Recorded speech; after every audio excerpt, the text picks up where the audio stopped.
do now? I'll create a diversion. Welcome to the review. Today I'm taking you back to the year 2007 with 10 failed sitcoms that didn't quite make it to a second season. Leave a comment below with which one of these deserved a longer run and which one of these were actually horrible.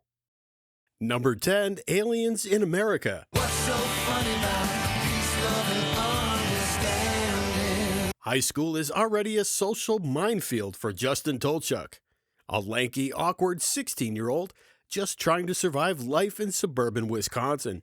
So when his well-meaning but clueless guidance counselor convinces Justin's family to host an international exchange student, they agree, with one very specific expectation. They're hoping for a cool, stylish European or Latin American kid who might finally give Justin some real credibility. Instead, they get Raja. Raja is a 16-year-old Muslim student from Pakistan. Polite, intelligent, deeply religious, and completely out of sync with Justin's high school world. That's more of a college question.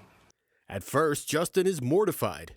This was supposed to fix his social life, not make it worse. But as the series unfolds, what starts as a culture shock slowly turns into an unlikely friendship. Despite coming from totally different worlds, Justin and Raja bond over being outsiders, navigating high school, politics, family pressure, and the universal feeling of not quite belonging. Came halfway around the world to hang out with Justin's douchey friends. Dan Archer is not a douche. The cast included Dan Bird, Adhir Kalyan, Amy Peets, Scott Patterson, Lindsay Shaw, and Christopher B. Duncan. And honestly, the chemistry was great. It's a lot to read after 3 beers. Aliens in America premiered October 1st, 2007 on the CW, airing after Everybody Hates Chris. Unfortunately, it had the bad luck of going up against The Big Bang Theory and Chuck, which was a brutal matchup. The premiere pulled in just over 2 million viewers, and the numbers only went downhill from there, eventually dipping below 1 million. After 1 season and 18 episodes, the CW pulled the plug. Rewatching it now, the cancellation feels especially unfair. The show was smart, surprisingly heartfelt, and way ahead of its time in how it handled culture, religion, and teenage identity. This one didn't fail because it was bad, it failed because nobody gave it enough time. Number 9, Back to You.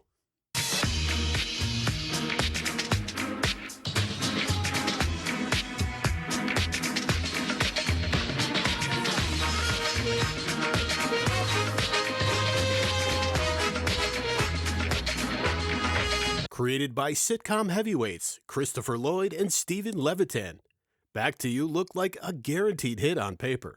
The series follows Chuck Darling and Kelly Carr, co-anchors at Pittsburgh's WURG News 9. On camera, they have effortless chemistry.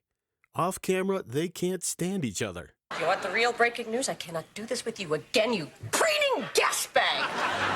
Coming up at 6. Years earlier, Chuck abruptly left the station, and Kelly, to chase a bigger career. Fast forward a decade, and Chuck's flashy Los Angeles anchor job goes up in flames after an on-air embarrassment. Small glitch there. Let's check back with her after this break. Okay, that's the 3rd time. Somebody want to call Darcy on her cell phone? Tell her I didn't freeze my off in Minneapolis and Pittsburgh to end up working with some who's only got a job because she's the general manager. We're still on. It was Bring Your Daughter to Work Day today here at the station. With his career in freefall, he slinks back to Pittsburgh, right back to the job he abandoned. That alone would be awkward enough, but Chuck quickly learns the real bombshell. Kelly's 10-year-old daughter is his.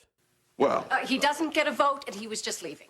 The cast was stacked. Kelsey Grammer and Patricia Heaton leading the charge, with Ada Field, Josh Gad, Ty Burrell, and the always great Fred Willard rounding things out. Back to You premiered September 19th, 2007 on Fox, and pulled in a very respectable 9.5 million viewers. After that, the show settled into a steady 6 to 7 million viewers per episode. Not a smash hit, but far from a disaster. And critics were mixed. Many praised Grammer and Heaton for doing the heavy lifting. even if the material itself didn't always live up to their previous classics like Frasier and Everybody Loves Raymond. Despite stable ratings, Fox canceled the series after just 17 episodes. Levitan and Lloyd attempted to shop the show for a second season, and CBS reportedly showed interest. But by that point, the cast had started committing to other projects, and the deal quietly fell apart. A bit of television trivia, Levitan and Lloyd moved on to create Modern Family, and they brought Ty Burrell and Fred Willard along with them.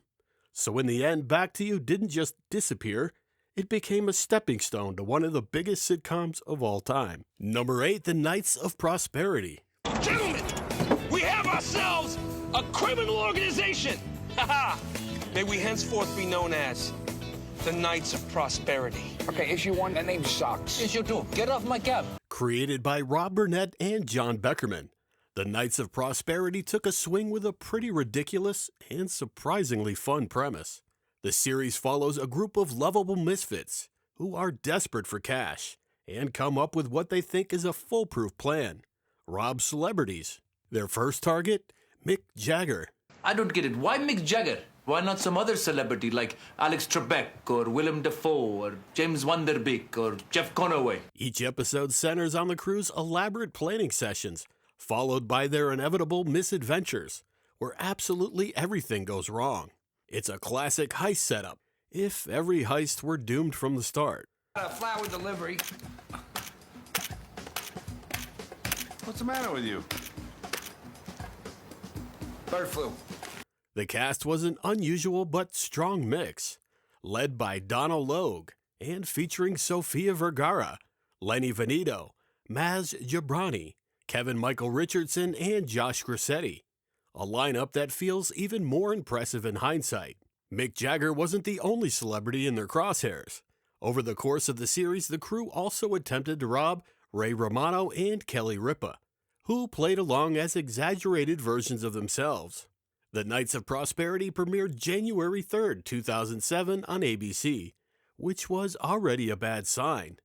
Originally planned for a fall 2006 debut, the show was quietly shelved until January, where it was immediately thrown into the worst possible situation, head-to-head with American Idol during audition season. Unsurprisingly, it never stood a chance. The series was pulled in March after just 9 episodes. ABC later burned off 2 more episodes on August 8th, while the final 2 episodes never aired on network television at all. This was another case of a network taking a risk, then panicking before the audience ever had time to find it. Number 7, In Case of Emergency. Sir, under the law, you allow 1 call. You sure you want to make it to Frankie's Pizza? Oh, you know a better place? What I mean is one usually calls someone who might bail them out. Someone who might give a damn. In Case of Emergency followed a familiar 2000 sitcom formula. A group of 30-somethings who all went to the same high school reunite years later and slowly realize that none of their lives turned out the way they thought they would. Instead of success, fulfillment, or happiness, what they mostly have is regret. The series starred David Arquette, Jonathan Silverman, Greg German, Kelly Hu, and Lori Loughlin, a cast full of recognizable faces who had all found success elsewhere, just not here. The show premiered January 3rd, 2007 on ABC, immediately following The Knights of Prosperity. And just like that show, it was sent directly into the buzzsaw of American Idol auditions. Unsurprisingly, it struggled right out of the gate, averaging around 3 million viewers per episode. Numbers that were simply just not good enough for broadcast network sitcoms of the time. ABC pulled the plug after airing just 12 of the 13 produced episodes. Despite being labeled a comedy, In Case of Emergency just wasn't very funny. Most of the characters came across as sad sacks, the tone was oddly downbeat, and very little actually happened from week to week. Instead of laughs, the show leaned heavily into disappointment, which might work for a drama, but for a sitcom it was kind of a downer. Blockbuster Total Access, Netflix. Essentially, they work the same way. You order movies online. They come right to your mailbox. You watch them. Then mail them back in a prepaid envelope. Movies through the mail plus movies through the store, one low price. That's Blockbuster Total Access. Get your free trial at Blockbuster.com. Number 6, Carpoolers. Every morning, every afternoon, I will ride with you. Carpoolers took a very simple idea and tried to build a sitcom around it. 4 suburban guys with completely different jobs and personalities, stuck together every weekday during their commute to and from work. The hook was that their cars became a kind of mobile therapy session. All of their work stress, relationship problems, and midlife frustrations came along for the ride.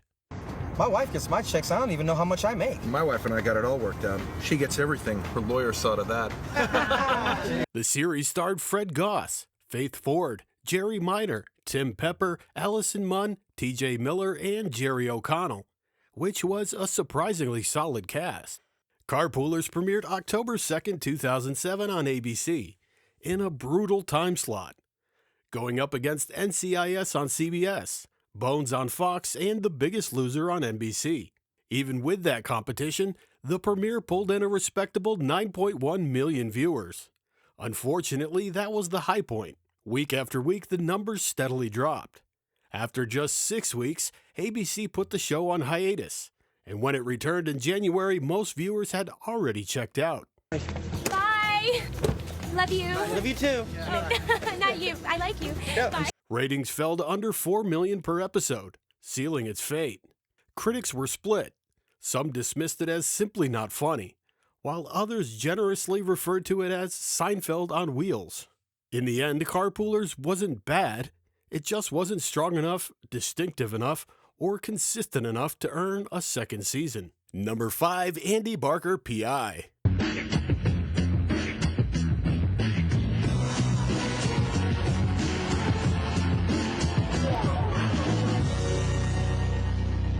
Andy Barker P.I. marked another collaboration between Andy Richter and Conan O'Brien, this time putting Richter front and center as an unlikely leading man. Richter played Andy Barker, an earnest, overly polite CPA whose brand new accounting business fails almost immediately. Just when things couldn't get worse, Andy is mistaken for Lou Stasiak, a retired private investigator who previously occupied his strip mall office. Instead of correcting the mistake, Andy leans into it, embracing a bizarre double life as a fake private eye. What do we do now? I'll create a diversion.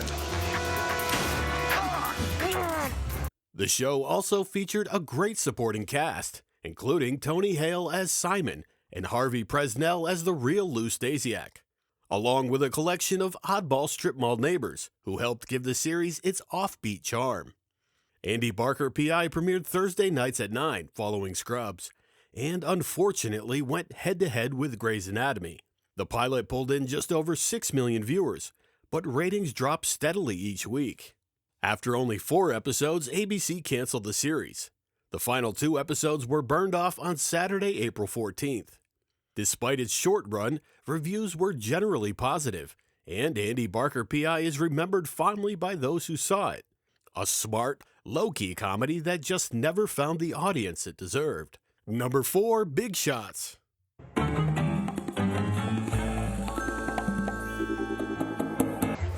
Distribution mixed up our shipments of Viagra and chewable vitamins. Yeah, boys all through the Midwest are getting spontaneous erections. So don't wait up, okay? Big Shots tried to sell itself as a slick, sexy comedy drama about powerful men, but never quite figured out what it actually wanted to be. The series followed 4 successful CEOs at the top of their game, at least professionally. Personally, that's where things started to fall apart. As the women in their lives entered the picture, the lines between the boardroom and the bedroom blurred, and their supposedly tight friendship became a place to vent, confess, and occasionally spiral. The show leaned heavily on the idea that watching rich, powerful men emotionally unravel would be interesting. You got pinched for solicitation? I mean, it's not something you want on the resume, but it could have been a lot worse. Let me finish. This dark, beautiful woman, well, she was full of surprises. Unfortunately, her penis was one of them. On paper, the cast was impressive. Michael Vartan, Dylan McDermott, Christopher Titus, Joshua Molina, and Peyton List. All solid, recognizable performers. Big Shots premiered Thursday, September 27th on ABC, following Grey's Anatomy, and pulled in 11.1 million viewers. Now that might sound decent until you realize it was only about half of Grey's massive audience. From there, things went downhill fast. After just 11 episodes, ABC canceled the series. Despite being marketed as a comedy drama, Big Shots wasn't funny enough to work as a comedy, and it wasn't compelling enough to function as a drama. It landed awkwardly in the middle, slick, shallow, and ultimately forgettable. Number 3, Cavemen. The Cavemen. Since day one, our people have always been where the action is. Sure, maybe not front and center, but if you're enjoying your modern civilization, you might want to send us a little thank you note. We're not that hard to find. We're right here beside you. We're really not that different from you, just a little better looking. Few shows better represent mid-2000s network desperation than Cavemen. Based on the wildly popular Geico ad campaign, Cavemen tried to answer a question no one was really asking. What if those commercial characters had an entire sitcom? The series followed 3 cavemen roommates, Joel, his brother Andy, and their cynical, self-absorbed roommate, Nick, played by Nick Kroll, sharing a condo in modern-day America. In the show's world, cavemen aren't extinct. They're a separate subspecies, a small but widespread minority group that has existed alongside humans throughout every major civilization in history, as explained during the opening credits. Cavemen premiered October 2nd, 2007 on ABC, pulling in a solid 9.1 million viewers. But curiosity wore off quickly. Ratings dropped every week, and by episode 6, viewership had fallen to just 4.5 million. 2 more episodes aired before ABC pulled the plug on November 20th, leaving 5 episodes unaired. The show's problems started early. A limited screening of the pilot was met with heavy criticism, with some accusing the series of being unintentionally racist, arguing that the cavemen were being used as a metaphor for African Americans and other minority groups. Dance with the man, monkey. In response, ABC ordered a major creative retooling, including relocating the setting from Atlanta to San Diego and tweaking the tone. Even then, the damage was done. The original pilot has never aired on ABC, and in 2010, TV Guide Network ranked a Caveman at number 22 on its list of the 25 biggest TV blunders. It just goes to show you that some ideas work better as a 30-second commercial. Having Geico makes me less of a caveman?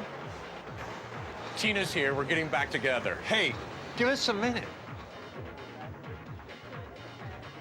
Geico.com. So easy, a caveman can do it. Number 2, The Winner.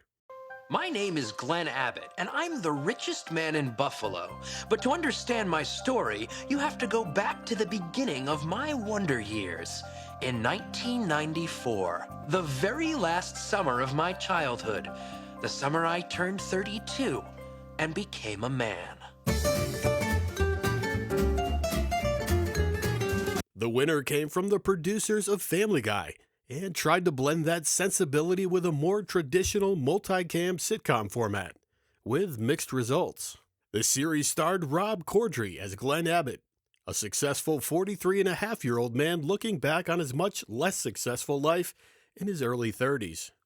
Most of the show takes place in 1994 Buffalo, where Glenn is unemployed, living with his parents, and slowly figuring out how to become the winner he'll someday be. The cast also included Lenny Clark, Linda Hart, Aaron Hayes, and Kier Gilchrist, giving the show a solid comedic foundation. You like my mother. So totally shut up. Glenn loves my mother. Glenn loves my mother. Interestingly, The Winner wasn't exactly new. The original pilot was produced in 2002 for Fox and starred Johnny Galecki as Glenn, but the network passed on the series. After Family Guy became a massive success in the years that followed, Fox dusted off the concept and gave it another shot.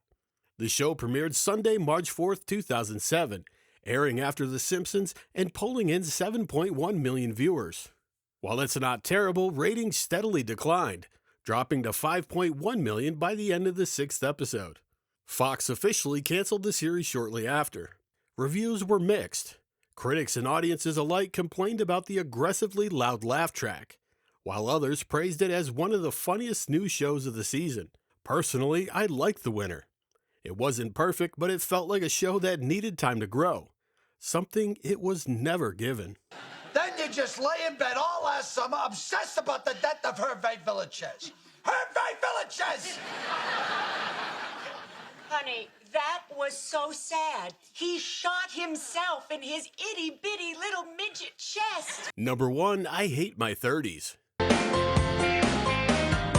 This is a show that almost feels like it never existed. I Hate My 30s focused on a group of coworkers in their 30s, stuck in a bland, nondescript office. All of them slowly coming to the same uncomfortable realization. Adulthood didn't turn out the way they thought it would.